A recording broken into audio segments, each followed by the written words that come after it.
বাবা হলো বৃক্ষের মতো, বট ও বৃক্ষের মতো, ছায়া ও অক্সিজেন দুটোই একসঙ্গে দেয় সেই বাবা।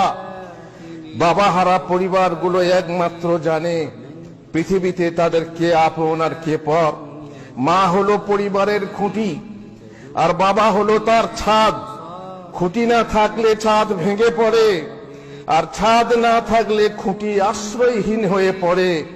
তাই পৃথিবীর সব বাবারা ভালো থাকে যেন। যার ঘাম ঝরানো টাকা, যার ঘাম ঝরানো টাকায় আমরা সেন্ট মেখে বেড়াই, তারই নাম হচ্ছে বাবা।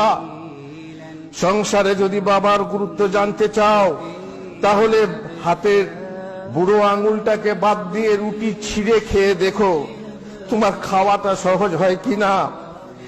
সূর্যের তাপ আর বাবার রাগ দুটাকেই সহ্য করতে শেখো, কারণ সূর্য চলে গেলে দুনিয়া অন্ধকার, আর বাবা চলে গেলে জীবন অন্ধকার। পিতামাতা সমবন্ধু আর কেহ নাই রে, আর কেহ নাই রে। সুখের সময় হয় সুহৃদ সবাই রে, সুহৃদ সবাই রে। পৃথিবী অন্ধকার হয়ে যাবে তোমার যদি বাবা না থাকে। সূর্য না থাকলে যেমন পৃথিবী অন্ধকার হয়, ঠিক সেই রকমই আজ তোমার বাবা আলাদা। বাবার সংসার থেকে ছেলে মেয়ে নিয়ে, বউ নিয়ে আলাদা হয়ে গেছো, ভাবছো খুব সুখে আছো। পৃথক অন্য করে বাবাকে পড়শি ভাবছো, প্রতিবেশী ভাবছো। কখনো দাওয়াত করো, কখনো দাওয়াত করো না। কখনো তুমি তোমার শ্বশুর বাড়ির লোকদেরকে নিয়ে সেলিব্রেট করছো, আনন্দ ফুর্তি করছো, খুশি হচ্ছ। পাশে তোমার বাবা, সে পড়ে আছে, হয়তো মা আছে বা নেই, সে তোমার পড়শি হিসাবে পড়ে আছে। কখনো দাওয়াত দিয়েছো, কখনো দাও না। তার চোখের কোণে যে অশ্রু ঝুলছে গোপনে গোপনে, তুমি হয়তো জানো অথবা জানো না, তোমার হৃদয়ে ব্যথা দেয় না।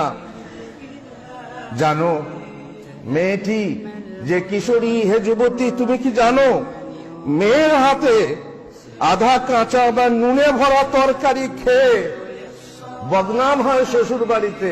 শ্বশুর বদনাম করে, শাশুড়ি বদনাম করে।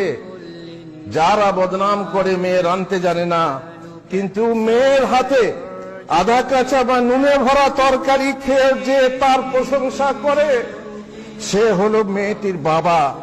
যার মা নেই তার গা নেই, যার বাপ নেই তার দাপ নেই। আমার মেয়েরা, তুমি জানো শ্বশুর বাড়িতে গিয়ে যখন ভালো জিনিস খেতে ইচ্ছা হয়, এমন বহু শ্বশুর বাড়ি আছে যেখানে তুমি ভালো খেতে পাও না। সেখানে দুধে জাল দিতে গিয়ে দুধের সরটা তুলে খেতে মন হয়, কিন্তু খেতে পাও না, কারণ কথা শুনতে হবে। তখন তুমি বলো, ওরে মন সবুর কর, কাল যাব বাপের ঘর, তুলে খাবো দুধের সর। এটা বাপের ঘরই সাজে।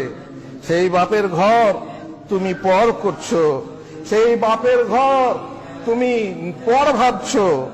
আজ বুকে লাথি মেরে তুমি ঘর ছেড়ে চলে যাও, কাল তোমাকে যে আবার সেই বাপের বুকে লাগতে হতে পারে, তা তুমি খেয়াল করো না, তা তুমি জানো না। সুতরাং বাপ কি জিনিস, যার বুকে তুমি লাথি মারছো, সেই বাপের বুকে যাতে লাগতে না হয় সেই দোয়া করো আর সেই চেষ্টা করো।